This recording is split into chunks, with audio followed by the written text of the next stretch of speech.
আজকের দিনে শপথ নেওয়া, ওনার স্বপ্ন যেটা দেখেছিলেন সেটাকে বাস্তবায়িত করা, এটা আমাদের কাছে চ্যালেঞ্জ হয়ে দাঁড়াবে। আজকের দিনে দাঁড়িয়েও মুখ্যমন্ত্রী তো আলিপুরদুয়ারে পালন করছেন, আর এদিকে পালন করতে গিয়ে বিরোধী দলনেতা বলছেন যে সকালটা ভালো লাগছে যেহেতু উনি আলিপুরদুয়ারে অন্তত অনুপ্রেরণা দর্শন করতে হচ্ছে না, যে চারিদিকে ওনার ছবি। এগুলো হলো খুব চিপ পলিটিক্স, এটা হচ্ছে খুব ছোট মনের পলিটিক্স।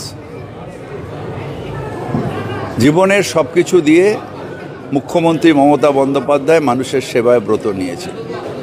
অনেক অপমান, অনেক লাঞ্ছনা, অনেক অনেক মার, অনেক কিছু সহ্য করে আজকে উনি এই জায়গায় গেছেন। বিরোধী দলনেতার দয়ায় নয়, উনি মানুষের সমর্থন নিয়ে গেছেন। যারা নিজেরা জিততে পারে না, যারা নিজেরা করতে পারে না, বড় বড় কথা বলে পার্সোনাল করে, এটা কাজ নয়। কাজ হচ্ছে মানুষের কাজ করা। পার্সোনাল খোঁচা, মুখ্যমন্ত্রীর খোঁচা, এগুলো কি? এগুলো হচ্ছে নিকৃষ্ট চিন্তাভাবনা।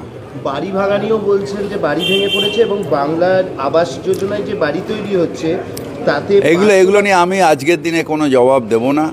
তার কারণ হচ্ছে যে ভাউ করে, আমাদের ভাউ করা আজকের দিনে পোষায় না। আজকে নেতাজিকে সম্মান দেওয়ার দিন।